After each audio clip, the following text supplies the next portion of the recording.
nice people! Welcome to our channel, Mami Iza and Izaak Vlog. For today's video guys, laag-laag muna kami ni Dodong. Nandito kami sa aming paboritong lugar. Ayan, masarap dito guys, maglakad-lakad tuwing hapon dahil super doper na mahangin. Habang busy si Dodong na kumakain sa kanyang paboritong lumpia bongga, may pamelti-melti pa. Magkwentuhan muna tayo bago naging ganito kaganda ang lugar. Siyempre, bawat kagandahan may kwento yan. Siyempre, nagsisimula yan sa isang hindi maganda bago naging maganda. Ay, charot, nagugulan kaya. No? Hala, sige, magkwentuhan na tayo. Kung ikaw ay isang Dabawenyo, kilala mo ang lugar na ito dati. Ito po ay tinatawag na Times Beach. Ayan po guys, marami ditong nagtitinda ng mga seafoods. Ang sarap po ng seafoods dito guys.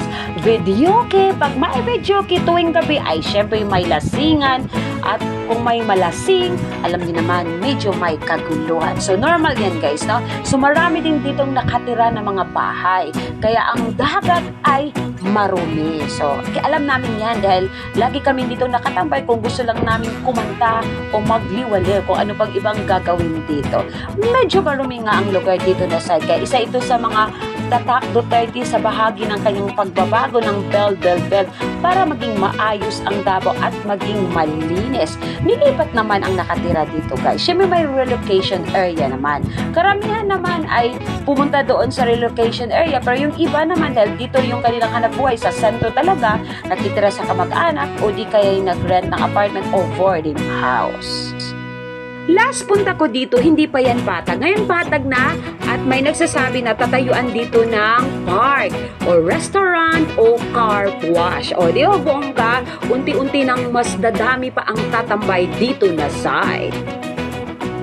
Agoy! Makulimlim ang panahon. Nako, kadako sa dangom.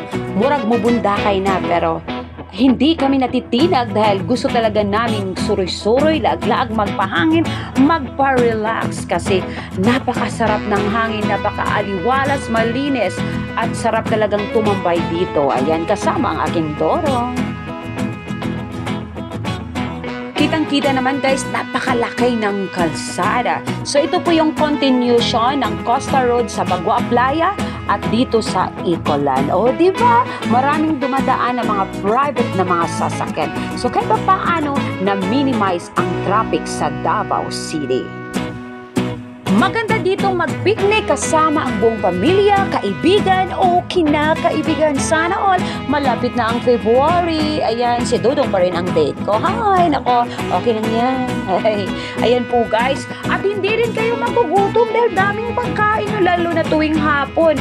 Yung kitang-kita nyo, di ba, yung dinadaanan ng Dodong. O yan na lang talaga yung budgeted ka. So ayan, kagaya ko, budget lang pag may time. Ayan, naghintay kami na dadaan. Siyempre, ganun talaga guys. So, dahil isa kaming tatak, Dabawenyo, disiplinado. Alangan naman, ang ubahan, magpatakag tabok, no? Mo nang maligsan. Siyempre mo tabukit sa pedestrian o hulaton kung kanus at patabok ko. No? Ayan. So, sign lang na guys, no? Makikita lang sa mga paningin. Ayan. So, makatabok na gihapon. So, kailangan lang patient is a virtue rin na sign.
Wow! Ang ganda ng dagat, malinis at ang sarap ng hangin. Ayan, kitang-kita naman guys, napakalinis, walang cut-cut doon, no?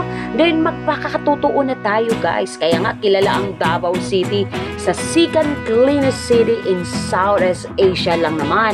At syempre, cleanest city ng buong Pilipinas. Bahala na kayo dyan kung ayaw yung maniwala, basta yun ang nasa survey.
Ayan guys, naabutan talaga kami ng ulan, kaya babay muna sa inyong lahat. At maraming salamat sa lahat ng suporta para sa aming mag-ina. Hoping this 2025 a better year sa ating lahat. Kaya ciao!